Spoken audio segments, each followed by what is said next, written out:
Welcome back, guys, to your own trading channel, The Trading Edge. I hope you guys are doing good. Guys देखो, आज का video बहुत special होने वाला है क्योंकि आपको पता होगा कि कल 1 फरवरी है एंड 1 फरवरी को हमारा इंटरिम बजट रिलीज हो रहा है। आपको डेट तो पता ही है, मैं टाइमिंग दोबारा से बता देता हूँ। 11 AM बजट रिलीज की टाइमिंग है। 11 AM आप अपना यूट्यूब टीवी खोल सकते हैं और निर्मला सीतारमन जी आपको बजट सुनाएंगी।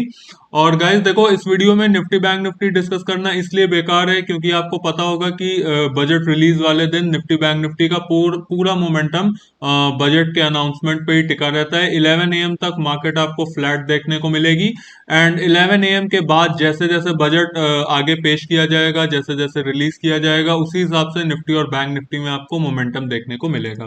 ऑल्दो हम लोग फिर भी निफ्टी फिफ्टी बैंक निफ्टी का एक ओवरव्यू लेंगे। So let's begin. Guys, Nifty और बैंक निफ्टी की बात करने से पहले हम लोग एक बार ये डिस्कस कर लेते हैं कि बजट 2024 में कौन से ऐसे सेक्टर्स हैं जिस पे गवर्नमेंट का फोकस रह सकता है एंड आपको भी अपनी नजरें उस पर बना के रखनी चाहिए। गाइस देखो, पहले बता दे रहा हूँ, ये केवल रूमर्स हैं, ठीक है। किसी के पास भी पक्की जानकारी नहीं है, ये केवल रूमर्स हैं कि ऐसा मार्केट के सेगमेंट को लगता है कि हाँ भाई ऐसा हो सकता है, इन सेक्टर्स को बेनिफिट मिल सकता है। सो गाइस देखो, जो पहला सेक्टर है जिसपे आपको ध्यान देना चाहिए वो है इंफ्रास्ट्रक्चर, ठीक है। इंफ्रास्ट्रक्चर पे गवर्नमेंट की इस बार खास नजरें रहने वाली हैं। इंफ्रास्ट्रक्चर, इथेनॉल, मैंने आपको एक वीडियो में पीछे ये भी समझाया था कि इथेनॉल पे खास नजरें गवर्नमेंट की रह सकती है। It's a kind of production, ठीक है। Ethanol is a specific sector and production is it's category, ठीक। एंड थर्ड इट्स डिफेंस, ठीक है guys. Infra, production, defence and ऐसे रूमर्स हैं कि टैक्स स्लैब भी सेम रह सकता है। टैक्स स्लैब में कोई भी चेंजेस नहीं होंगे। ऑल्दो कोई भी किसी भी चीज की पक्की गारंटी नहीं है, टैक्स स्लैब चेंज भी हो सकता है, लेकिन अभी जो रूमर्स आ रहे हैं वो यही है कि टैक्स स्लैब में कोई भी चेंज नहीं होगा एंड जितना भी आपका कैपिटल गेन टैक्सेस हैं वो सेम रहेंगे। जितना भी आपका कैपिटल गेन टैक्सेस हैं वो सेम रहेंगे प्रीवियस ईयर की तरह। सो ये कुछ पॉइंट्स हैं। और गाइस देखो, एक बात पे मैं एक पॉइंट में और नोटिस करवा देना चाहता हूं आप लोगों को। गाइस, आपने ध्यान दिया होगा railway stocks, railway is a kind of infrastructure. अगर मैंने इंफ्रास्ट्रक्चर लिखा है it means railway, roads, highways, ठीक है, हॉस्पिटल्स, ये सब रेलवे और ये सब इंफ्रास्ट्रक्चर की कैटेगरी में आते हैं। मैंने अगर इंफ्रा लिखा है तो इसका मतलब ये सारी चीजें हैं, ठीक है। सारी चीजें हम लोग यहाँ पे नहीं लिख सकते, सो मैंने इंफ्रा लिख दिया। इंफ्रा का मतलब ये सारी चीजें, रेलवे, रोड्स, हाईवेज एंड जितनी भी तरीके का डेवलपमेंट गवर्नमेंट के द्वारा अपनी कंट्री में होता है in terms of construction, so that is infrastructure, ठीक है। तो गाइस देखो, रेलवे की ओर मैं आपका ध्यान लेके जाना चाहता हूं। अब ये ऐसे रूमर्स कोई आज से नहीं आ रहे हैं कि इंफ्रास्ट्रक्चर पे ज्यादा ध्यान दिया जाएगा। रूमर्स बहुत पहले से हैं एंड जितने भी स्टॉक्स रेलवे रिलेटेड हैं आपने देखा होगा उन्होंने प्रीवियस मंथ जनवरी से लेके अब तक, जनवरी आज जनवरी का लास्ट डे है, जनवरी में अकेले उन्होंने 30 से 70% के रिटर्न्स दे दिए हैं। यस गाइस, 30 से 70% के रिटर्न्स ऑलरेडी रेलवे स्टॉक्स दे चुके हैं इन जस्ट 1 मंथ, ठीक है। मैं ये नहीं कह रहा हूं कि कल इंफ्रास्ट्रक्चर के लिए न्यूज अच्छी नहीं होगी, न्यूज अच्छी हो सकती है, लेकिन अगर आपको ऐसा लगता है कि 70% स्टॉक रन अप करने के बाद भी दोबारा से 70% का रन अप दिखाएगा न्यूज आने के बाद भी, guys then you are highly mistaken. मैं आपको एक छोटा सा एग्जांपल दिखा देता हूं इसी का।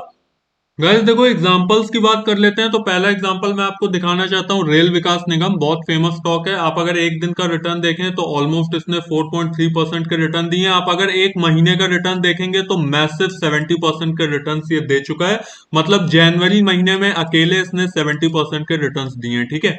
इसी तरीके अगर हम लोग बाकी स्टॉक्स डिस्कस कर लें तो लेट्स से हम लोग IRFC देख लेते हैं, इंडियन रेलवे फाइनेंस कॉर्पोरेशन। एक दिन के इसके रिटर्न है 5.91%। अगर एक महीने का रिटर्न देखेंगे मैसिव 75% के रिटर्न इसने भी आपको बना के दिए हैं केवल जनवरी के मंथ में, ठीक है। अब गाइस, अगर नेक्स्ट एग्जांपल की ओर हम लोग देखेंगे तो लेट्स से हम लोग ले लेते हैं इरकॉन, ठीक है। इरकॉन में आप देखें इसका डेली रिटर्न है 1.58% का। एक महीने का आप रिटर्न देखेंगे तो मैसिव 40 अराउंड 37% के रिटर्न्स आपको देखने को मिल रहे हैं। सो गाइज, आपको इसी से समझ जाना चाहिए कि इंफ्रास्ट्रक्चर के लिए अच्छी न्यूज आने वाली है, ठीक है। लेकिन एक छोटी सी वार्निंग है, एक छोटी सी एडवाइस है। गाइस देखो, जब कोई भी स्टॉक अगर एक महीने में 70%, एक महीने में 40%, एक महीने में 50% रनअप हो जाता है, इसका ये मतलब नहीं है कि अगर उसके लिए पॉजिटिव न्यूज अगले दिन मार्केट में आती है, वो स्टॉक दोबारा से 50% का रनअप आपको दिखाएगा। ठीक है, ऐसा कभी भी नहीं होता है, चीजें ऐसे काम नहीं करती हैं। न्यूज आने के बाद हो सकता है उस दिन आपको 2, 3 या लेट से 5% का भी मूव देखने को मिल सकता है, लेकिन उसके बाद ये जरूरी नहीं है कि वो मूव अपसाइड में ही आपको देखने को मिले। उसके बाद प्रॉफिट बुकिंग होगी, एंड जितना भी उसने गेन एक महीने में किया है, आपको वो प्राइस आधा आता हुआ दिखेगा। अगर 70% का गेन हुआ है, अगले 2 महीने में वो स्टॉक आपको 20 से 25% फॉल करता हुआ भी दिखेगा। सो इस तरीके के स्टॉक से आपको दूर रहना है, भले ही गवर्नमेंट कल बजट में ये क्यों ना बोल दे कि कल से बिल्कुल हम लोग इंडियन रेलवे को यूएस की रेलवे से कंपैरिजन लाइक बना देंगे। ठीक है, सो इस न्यूज के बाद भी आपको रेलवे स्टॉक में पहले स्टडी करना है। रेलवे स्टॉक में नहीं, किसी भी स्टॉक में, किसी भी सेक्टर के लिए अगर अच्छी न्यूज आती है, उस सेक्टर्स के स्टॉक्स को आपको अपनी वॉच लिस्ट में रखना है और देखना है कि प्रीवियस मंथ उसने कैसे रिटर्न्स दिए हैं। अगर उसने रिटर्न्स बहुत मैसिव दिए हैं, देन आपको वेट एंड वॉच करना पड़ेगा उसके ठीक प्राइस पे आने के लिए, क्योंकि न्यूज आने के बाद तो वो जो स्टॉक है वो गिर जाएगा। ठीक है, एंड अगर आप देखेंगे कि उस स्टॉक ने बहुत अच्छे रिटर्न्स नहीं दिए हैं या फ्लैट सा उसका मूवमेंट रहा है पिछले एक महीने में या 2 महीने में, देन आप अपनी एंट्री उसमें अकॉर्डिंगली प्लान कर सकते हैं।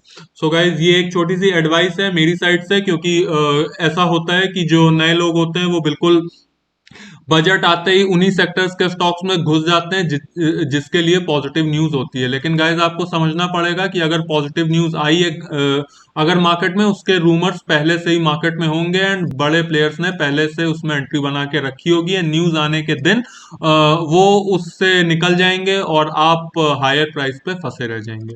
So this is very simple advice from my side.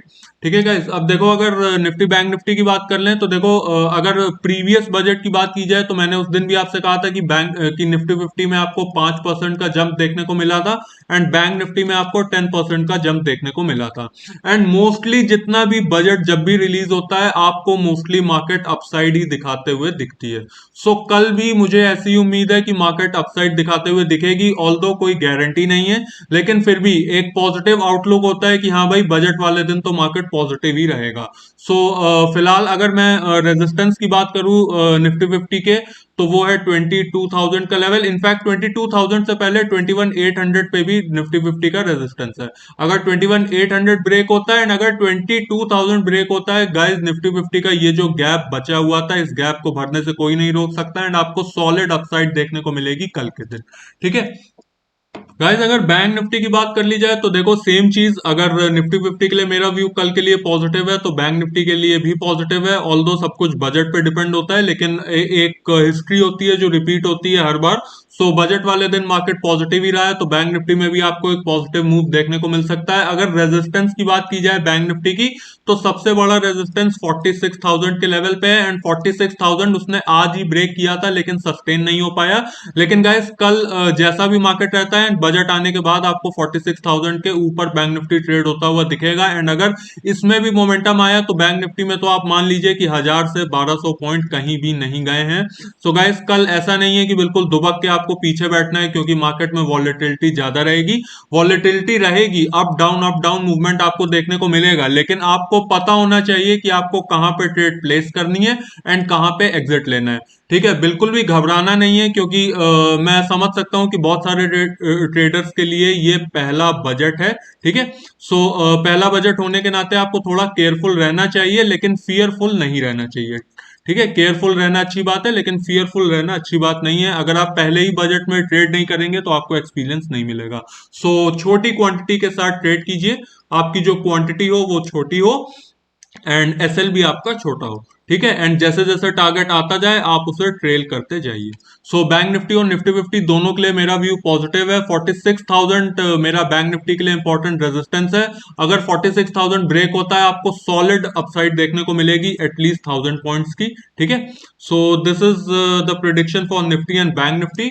बाकी कल बजट देखते हैं, बजट अनाउंस होगा। अपनी नजरें टीवी स्क्रीन और यूट्यूब पे रखिए, लेकिन उससे पहले अपनी नजरें चार्ट पैटर्न्स पे भी रखिएगा।